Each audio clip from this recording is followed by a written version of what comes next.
Welcome. We're on the red couch with Robin Rose, Executive Director of Girls Inc. of Sarasota County, which is dedicated to preparing girls to be strong, smart, and bold, and to ensure their short and long-term success. Robin was also the Executive Director of One Community, Incorporated, a nonprofit organization committed to eradicating bias, bigotry, and racism, as well as a Season for Nonviolence, founded by her friend and mentor, Arun Gandhi, grandson of Mahatma Gandhi. Robin, I am so thrilled to have you on the red couch. Me too, thank you. It really is a red couch. It's very cool. It sure is. Well, Gandhi said you must be the change you wish to see in the world. So why do you believe investing in girls will change the world? How long do you have? We have plenty of time. Okay, great. There are a lot of reasons I think that we need to invest in girls. You know, our girls are all over the world, are just such a treasure in their families, in their communities. The way they think can often be very different. Their roles about what they do in their families and in businesses and things.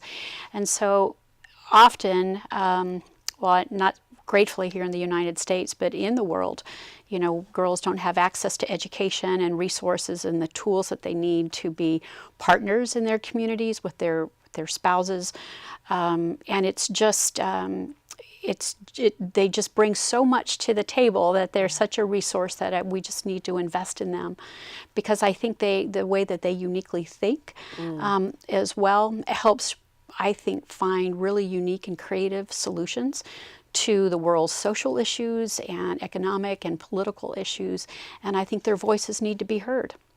I agree. When I was first talking to you and learning about Girls Inc., I thought, gosh, I wish I had been a part of those programs growing up. There's so much they learn, and can you tell me a little bit about the curriculum that they get to be involved with? I'm the new CEO there. I've been there a little over 3 months, and I think one of the things that I'm just in awe about as I get to observe the girls in our curriculum is I am struck with what we do to help prepare them to be self-sufficient and self-sustaining and independent. And I chuckle at that because I think about myself at some of their ages, going off to college, my first checkbook, my dad calling me my freshman year going, "Stop writing checks, there's no money, you're bouncing checks."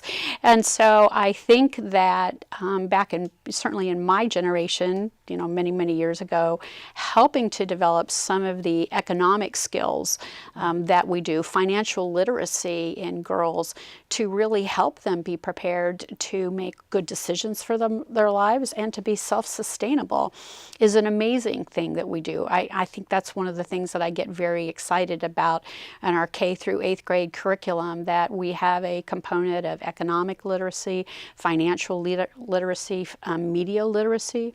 We also have curriculums that surround mind, body, and wellness, about the physical, the mental, the social, the emotional wellness. How do we help girls understand their emotions? How do we help them develop positive peer relationships that are healthy? How do we help them not get into risky behaviors,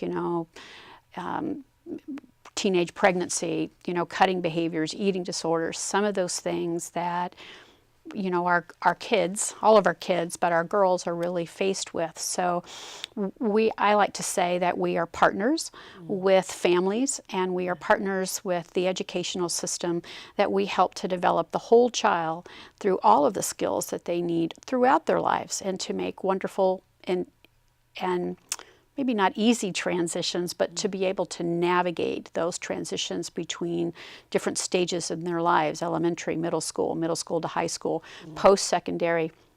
But I even think about the applicability of some of the things that we teach that in my age, that are important for us as we all throughout our lives make successful transitions. So we just do some amazing things at Girls Incorporated.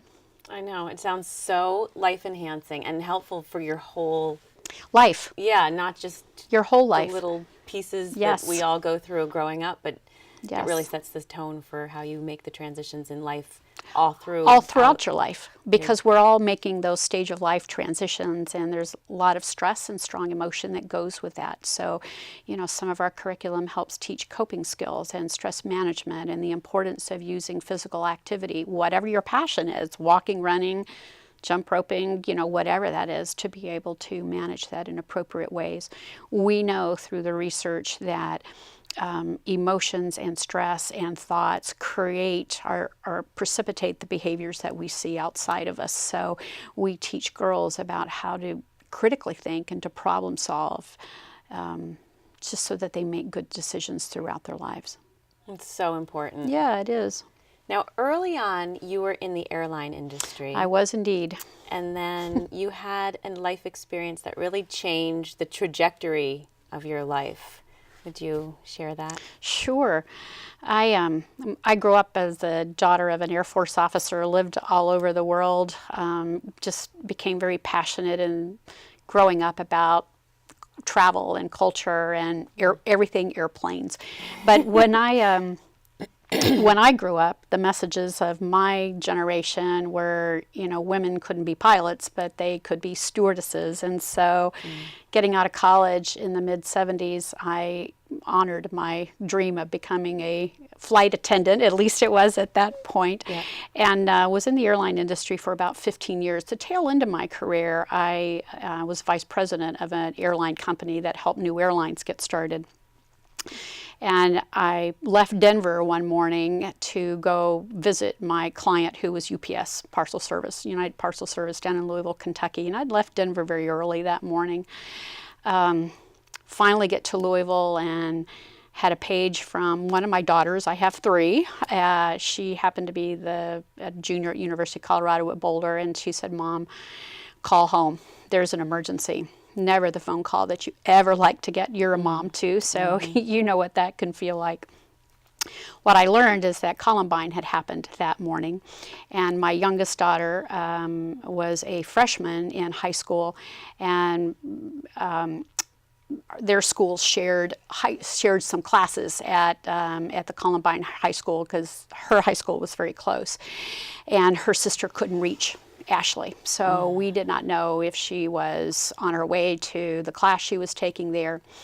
Nonetheless, United got me back to Denver, but back through Chicago, and it wasn't for about 6 hours that I knew that Ashley was safe. Wow. And it's terrifying. It was very terrifying, and I did a lot of prayer on that airplane and said if Ashley was safe, that I would just commit the rest of my life to trying to understand why this had happened, and to help youth learn about violence prevention, or whatever were the systemic, the underlying causes of that horrible tragedy.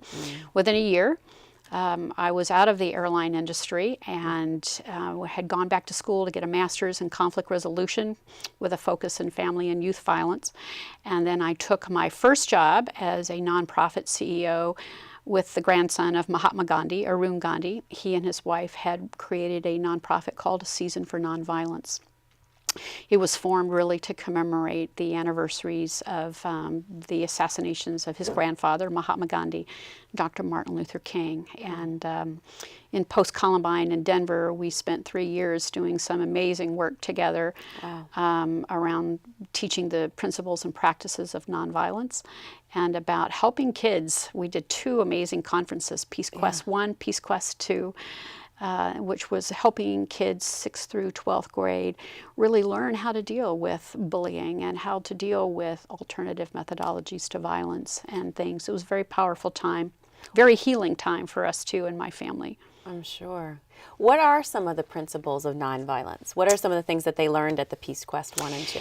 If you were to hear Arun talk, I think the thing that I am so struck with, I remember all the time, is he likes to talk about violence and nonviolence as kind of an iceberg model. So he would say, and this was very impactful on the kids, and by the way on adults, because I've taught a lot of workshops on nonviolence to adults too, at the top of the iceberg, the part that you can see would be the agreements that we all make about what violence is. You know, murders, suicides, genocides, just whatever. But Arun said, you know, the fuel for those violent acts actually are below the surface, are that part that we cannot see.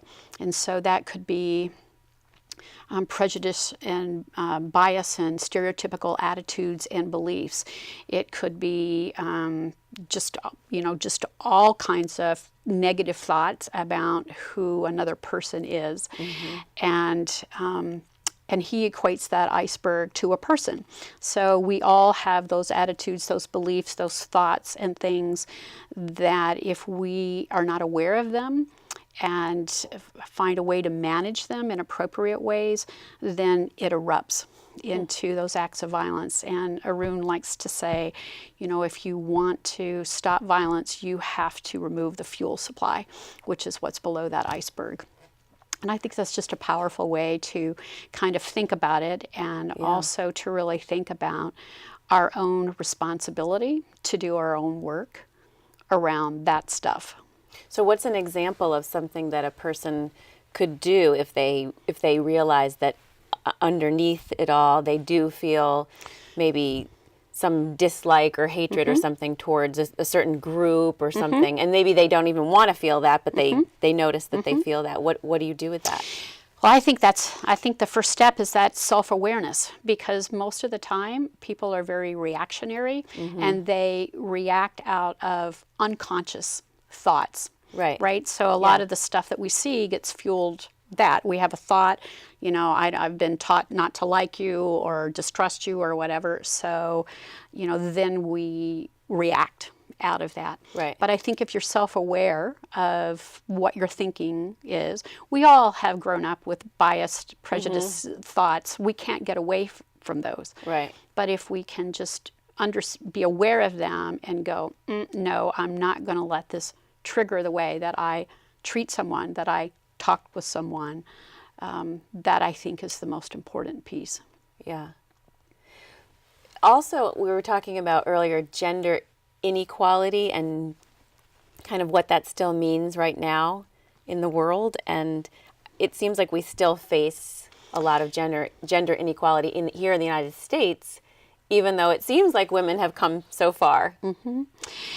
And you know what I have to say, because I'm not, you know, I was born in the mid-50s, so I grew up as a Southern woman, you know, with lots of cultural messages about women and their roles, and lots of stereotypes around that too.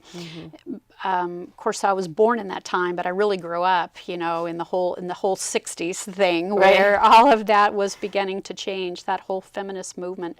And I think, you know, 40 some years later, is it better? Yes, I think that women have a lot more opportunities. I think we've made a lot of headway in that. I think there are ways to go. Just because we have laws on the books, it doesn't prohibit it from still occurring. I was at a Girls Inc. regional conference 2 weekends ago, and I was listening to the CEO of Girls Inc. National, and she was saying, you know, the latest data is women still earn about 77 cents to $1 to men. And so she was just, you know, there's still work to be done. Right. Still work to be done. Right. But I think one of the great things too, and at Girls Inc., you know, we really teach that awareness around STEM topics, science, technology, engineering, and math. And though women are still underrepresented in those careers, the truth is that women have access to those careers where, you know, in previous years, back in my generation, they were not even allowed into them. You couldn't even apply.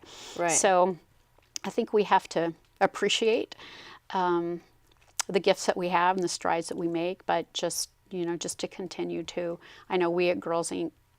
Continue to help girls understand that appreciation for career fields that have not been traditional for females, but to help them understand their talents, their abilities, and to expose them to careers that, you know, that they may not even be thinking about in fields like that. It's really exciting. I mean, it is. You empower girls. That seems like just the main word I can think of is. in terms of Girls Inc. What do you think the world would look like if girls everywhere, worldwide, were empowered? That's a really good question, too. You know, a lot of my research in my master's and PhD program, my degrees are in conflict resolution, and so we've looked at conflicts that are all over the world, you know, genocides that have happened, Rwanda, lots of patriarchal societies where in other cultures, countries, that women don't even have basic education rights and things like that. And one of the things that's interesting to me is in so many warring cultures that because so many men have been killed, that women now, their voices are being heard and they're being forced to step up to take leadership roles and to help heal a country, to heal the wounds, to help plot a course for the future. So I think for women, I think all over the world, it is just about that empowerment, that access to resource, that access to education.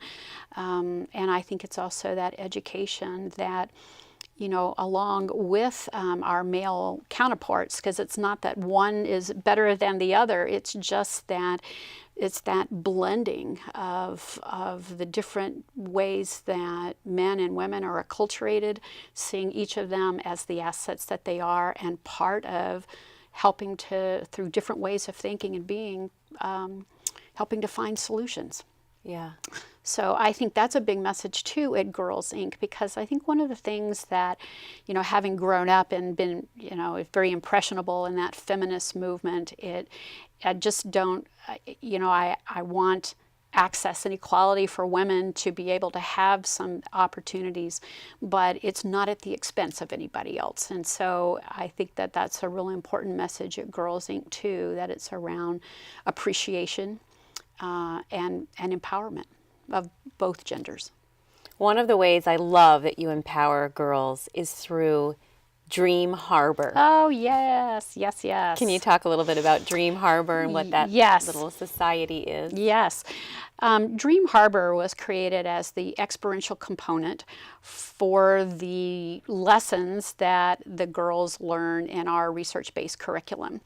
And so whether that's, in Dream Harbor is what the girls created, it's its own society that is a business, that is a community, well it is a community that has a governing body and that has myriad businesses. And so the girls apply their lessons in leadership and civic engagement around math and creating Excel spreadsheets, just all of these things. And what's so amazing to me about this is that they're getting, before they become what my grandchildren call when you become a grown-up, before they become grown-ups, they really have that opportunity to try on what it's like to be in a community and to run a business and to have elections. We just finished elections.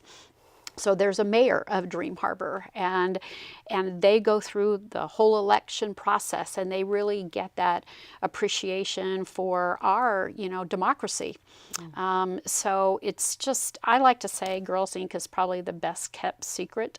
In Sarasota, I think sometimes we get relocated into that daycare center that we're helping with math and tutoring and homework. We do that, but we just do so much more, and we serve not just, you know, underserved girls, but we serve all girls because we really believe that taking the lessons they learn at school and the enhancement of the lessons and then the approach of trying it on, playing with it in Dream Harbor, is just a beautiful way for them to gain some real-time experience. It's such a great thing. Yeah, it is. So can you give me an example of a girl that Girls Inc. has helped, a specific example? I sure can. Actually, she was our Girl of the Year, year before last. And this is a young lady who grew up in a family that had a lot of abuse in it, had substance abuse problems, and she eventually actually was removed from the family, and as you can imagine, was troubled by all of that. And at Girls Inc., she really kind of found her way back, and I think a lot of it was from not only our programming, but through the enormous support and the amazing example of our women, you know, there who are our facilitators, who really encouraged her, were there to support her, were with her every step of the way, you know, and she is now very successfully in high school, just kind of overcome some of her negative thinking and some of the trauma that had happened to her in her early life. And she declared, I think, because of Girls Inc., I'm not a victim of this. I am going to move forward, and I can break the cycles of what happened in my family, and I don't need to recreate them. And so she's really on her way to an amazing career in the medical field, and that is really her passion. And she, if you hear her speak, which I know you have, she just really credits Girls Inc. of that lifeline for her. She's a remarkable person. Is. She's so confident when she speaks. She is. Most adults can't carry that. I met her my first 2 weeks on the job, and I thought, oh my gosh, if this is what we're doing, if this is an example of what we're doing, then just, you know, how powerful. Yeah, she's an incredible young lady. Yeah, and we have lots of, you know, young ladies. It's not easy to be a kid today. Lots of family situations, lots of access to all kinds of of things, and I think that we, for some girls, are just that grounding. But I think what the great thing is at Girls Inc. is you just really don't know who is who at Girls Inc. It is just a community of girls in K through 8th grade. Our high school is done more through outreach, but at our center is K through 8th grade. And so it's just a beautiful microcosm of a reflection of the Sarasota community. All walks of life, you know, just everything. All socioeconomic groups, forms of diversity, just everything. So you've had a lot of incredible life experiences, and just kind of looking back over your life thus far, if you had one juicy secret to share about living a happy and successful life, what would it be? You know, that's funny because I think after Columbine happened, I'm the oldest of three children in my family, so I have that responsible gene. So I've always been a really responsible individual. But I think after Columbine happened and that commitment that I made, I've just become an even more serious and intense person because it's just so important to me that boys and girls have the tools that they need to be safe, you know. And so I would say that for me, I need to have that balance of play and of fun. I don't do that very well. It's one of my dear friends says, you know, Robin, you're always redlining it, you know. You need to lighten up. But I'm just really serious, you know, about the work that we do and about keeping kids safe. So that's a really good question. Need to start scheduling myself and my daytimer for more fun. I think we all could use more balance. More right? balance. That's what we all struggle with every day, I think. Just fun and laughter. Well, you've brought an enormous amount of expertise and fun to Girls Inc. And I wish you and Girls Inc. an incredible, wonderful, fun, successful year. Thank you so much. It's been a blessing to be here. Thank you. It's been great to have you. Thank you. Thank you for joining us on the red couch.